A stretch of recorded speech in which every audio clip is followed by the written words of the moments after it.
Morning glory, America. I'm Hugh Hewitt. In a week that witnessed the passing of a truly giant figure of the 20th century, the Reverend Billy Graham, the country combined a sad farewell to him with agony, grieving, and often very angry debate over the aftermath of the slaughter of 17 at Marjory Stoneman Douglas High School in Parkland, Florida.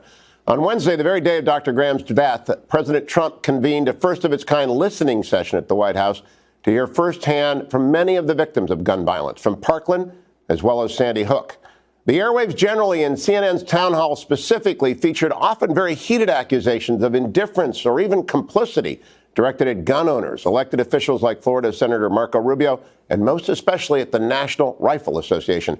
Wayne LaPierre Jr., the executive vice president of the NRA, appeared at the Conservative Political Action Conference on Thursday to defend gun ownership in his 5 million member organization.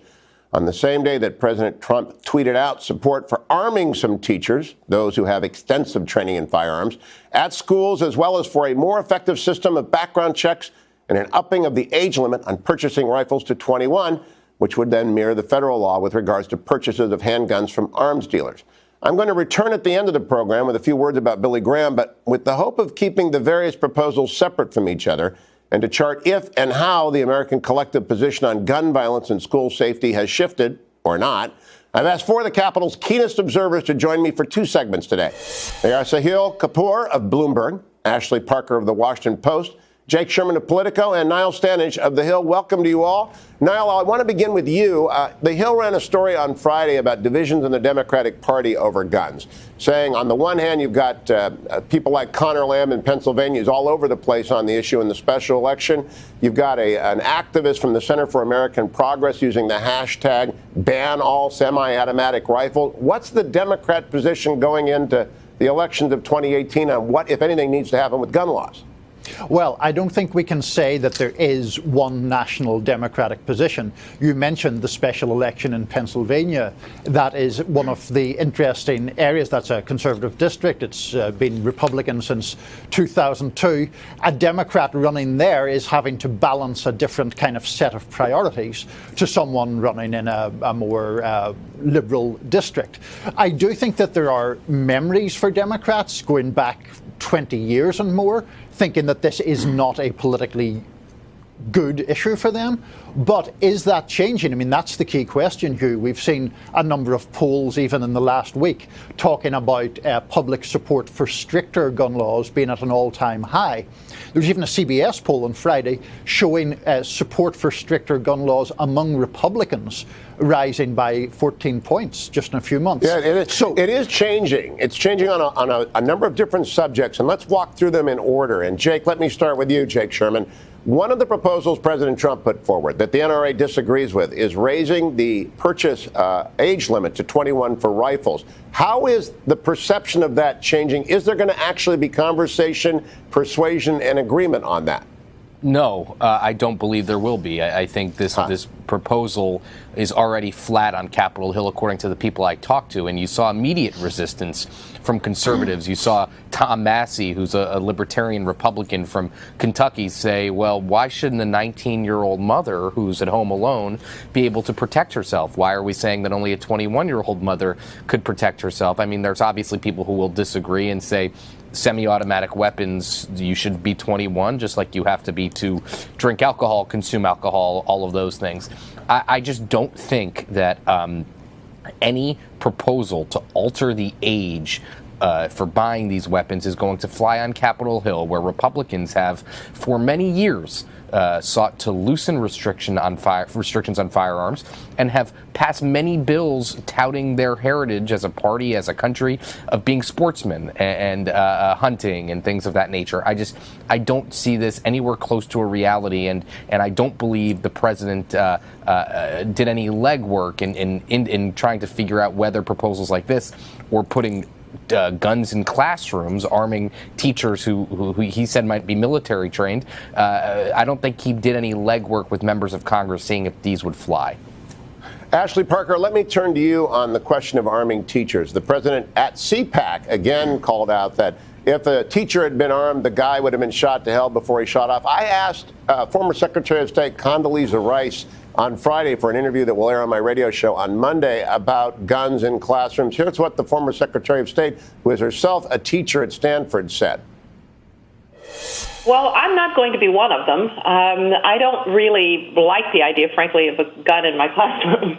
I think that we need to have law enforcement protect us. Look, if people need to train people to protect our schools, and perhaps even communities want to consider whether or not they need guards to protect the schools, it's a sad thing to think that we might, then that's something that we should look at. But I don't think that just arming people in the classroom is going to be the answer. So, Ashley, the president doubled down at CPAC. He really wants this. The former Secretary of State reflects a different position. Is there going to be a consensus position emerge on this? So far, the consensus position seems to be that this proposal is wildly unpopular. The president himself, of course, likes it. But first, let's just remember that when this idea was first seriously floated about 5 or 6 years ago by Wayne LaPierre right after Sandy Hook, it was considered sort of a fringe notion that wasn't taken seriously at all. Now, of course, that the president is floating it, it has to be taken as, something the president of the United States is interested in doing. But you have opposition from members on Capitol Hill. You have opposition from teachers. You even have opposition from teachers in rural areas that do come from a gun culture and are generally more comfortable with guns. Even they don't want to arm teachers. And this is something that the president's aides privately will sort of admit is very, very unlikely to happen.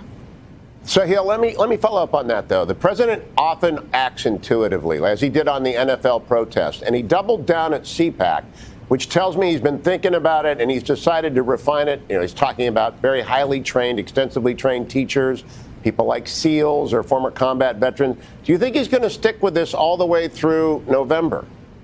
It's an open question. President Trump does muse about a lot of things and then ultimately decide not to follow through with them. I think the big question is there going to be a proposal on Capitol Hill for this, and what's it going to look like? The idea broadly of arming teachers is one thing, but once you get down to the specifics, Hugh, there are a lot of very difficult questions that I don't think have been answered yet, such as which teachers will be able to have guns, will they be required to or simply allowed to? What are the rules for brandishing them? Where will they be stored? What are the punishments for incorrect use of them? How do you prevent it from falling into the hands of a wayward student or being used, in an improper way? So I don't think any of these questions have been answered. I think this is just the beginning of that debate. But frankly, I don't see this going anywhere on Capitol Hill because for the main reason being that Democrats are simply not going to support it. This is an anathema to their core supporters who want to go in exactly the opposite direction, which is more limits on guns.